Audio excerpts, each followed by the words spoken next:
Hello students, हमने fifth class का lesson start किया था नेपोलियन बोनापार्ट। तो इस लेसन में अभी तक हमने फर्स्ट पार्ट में रीड आउट किया था कि नेपोलियन जो एक ब्रेव लड़का होता है, बचपन से ही वो आर्मी में जाना चाहता था और बड़ा होकर वो आर्मी में जाता है, फ्रांस की आर्मी का हेड बनता है और बाद में 18 मई 1804 में फ्रांस का राजा बन जाता, सम्राट बन जाता है।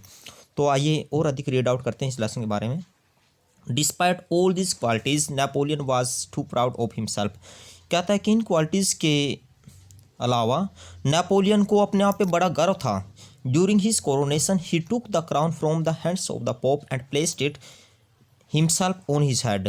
जब उसका कोरोनेशन किया जा रहा था, कोरोनेशन होता है राज्याभिषेक, तो उसने जो क्राउन होता है यानी जो मुकुट होता है उसको पोप के हाथ से छीनकर अपने सिर पर रख लिया। The crown remained unblessed. जो क्राउन था वो अनब्लेस्ड रहा। He began to think himself unconquerable. वो अपने आप को अनकॉन्करेबल मतलब ये समझने लगा कि उससे कोई जीत नहीं सकता। As a result the conquest countries revolted against Napoleon one by one. जिसके परिणाम स्वरूप जिन कंट्रीज़ को उसने जीता था उन्होंने उसके खिलाफ रिवोल्ट कर दिया। He was arrested and put in the island of Elba in May 1814। Napoleon को अरेस्ट कर लिया गया और उसको एल्बा एक आइलैंड था वहाँ पर उसको भेज दिया गया 18 मई 1814 में। वन डार्क नाइट, एक अंधेरी रात, ही एस्केप्ड फ्रॉम एल्बा, वो एल्बा से बच निकला and again was at the head of an army, और आर्मी का हेड बन गया दोबारा फिर। इन 1815 the famous battle of Waterloo was fought between Napoleon and the British and Allies in the plain of Belgium।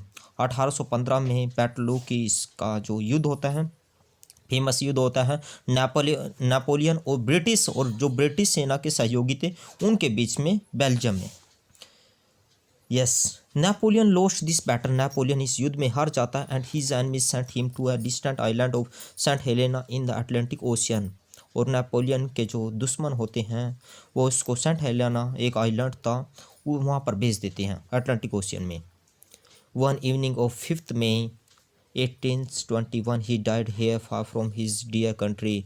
5 मई 1821 को नेपोलियन अपने देश से दूर मर जाता है। After 18 years when the new French king sat on the throne, the coffin of Napoleon was brought back to France। 18 साल बाद जब फ्रांस में दूसरा किंग बनता है तो नेपोलियन का जो कोफिन था जिसमें लाश को रखा जाता है उसको फ्रांस में वापस लाया जाता है। It was buried in Paris with all honours, और इसको पेरिस में जो फ्रांस की राजधानी है वहाँ पर पूरे सम्मान के साथ दफनाया जाता है। तो डियर स्टूडेंट्स, ये आपका सेकंड पार्ट था। Thank you students.